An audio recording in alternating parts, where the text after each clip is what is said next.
తిరుమల లడ్డు వివాదంపై మంత్రి లోకేష్ స్పందించారు. వాస్తవాలను ప్రజల ముందు పెట్టే బాధ్యత తమకు ఉందన్నారు. గత ప్రభుత్వం మాదిరి సీక్రెట్ జీవోలను తాము జారీ చేయలేదన్నారు. పరదాలు కట్టుకుని తిరిగే నాయకులం కాదన్నారు లోకేష్. వైసీపీ నేతలు ఎందుకు భయపడుతున్నారో అర్థం కావడం లేదని అన్నారు. తిరుపతిలో తాను 24 గంటలు ఉన్నానని, వైసీపీ నేతలు వచ్చి ఎందుకు ఛాలెంజ్ చేయలేదని లోకేష్ ప్రశ్నించారు. వాస్తవాలు ప్రజల ముందల పెట్టాలి.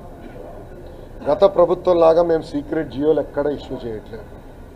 వాట్ ఈజ్ వేర్ ఈజ్ బేసిస్లో ప్రజల ముందల పెడుతున్నాం, మేము పెడతాం. ఎందుకంటే మా పైన కూడా బాధ్యత ఉంది. గత ప్రభుత్వంలాగా హౌస్ అరెస్టులు చేస్తాం, గేట్లకి తాడు కడతాం, అలాంటి ప్రభుత్వం మాది కాదు. పరదాలు కట్టుకుని తిరిగే ముఖ్యమంత్రి తెలుగుదేశం ముఖ్యమంత్రి కానే కాదు, చంద్రబాబు నాయుడు గారు కానే కాదు. నిన్న కూడా మీరు సభ చూస్తే చంద్రబాబు నాయుడు గారు ప్రజల్లో కలిసి కూర్చుని మాట్లాడారు. ఒక్క బ్యారికేడ్ లేదు అక్కడ. అది మా ప్రభుత్వానికి ఉన్న చిత్తశుద్ధి. సో అన్ని వాస్తవం మేము ముందలు పెడతాం. ఎందుకు వాళ్ళు భయపడుతున్నారండి? ఏం తప్పు చేయలేకపోతే ఛాలెంజ్ చేశారు కదా రమ్మని. తిరుపతికి వచ్చి ప్రతిజ్ఞ చేయమని చెప్పారు కదా. నేను తిరుపతిలో ఉన్న 24 గంటలు నేను ఛాలెంజ్ చేశారు రమ్మని. ఎందుకు రాలేదు? వాస్తవాలు చెప్పాల్సిన బాధ్యత మా పైన ఉంది. ప్రజలకు మేము వాస్తవాలు వివరించాం.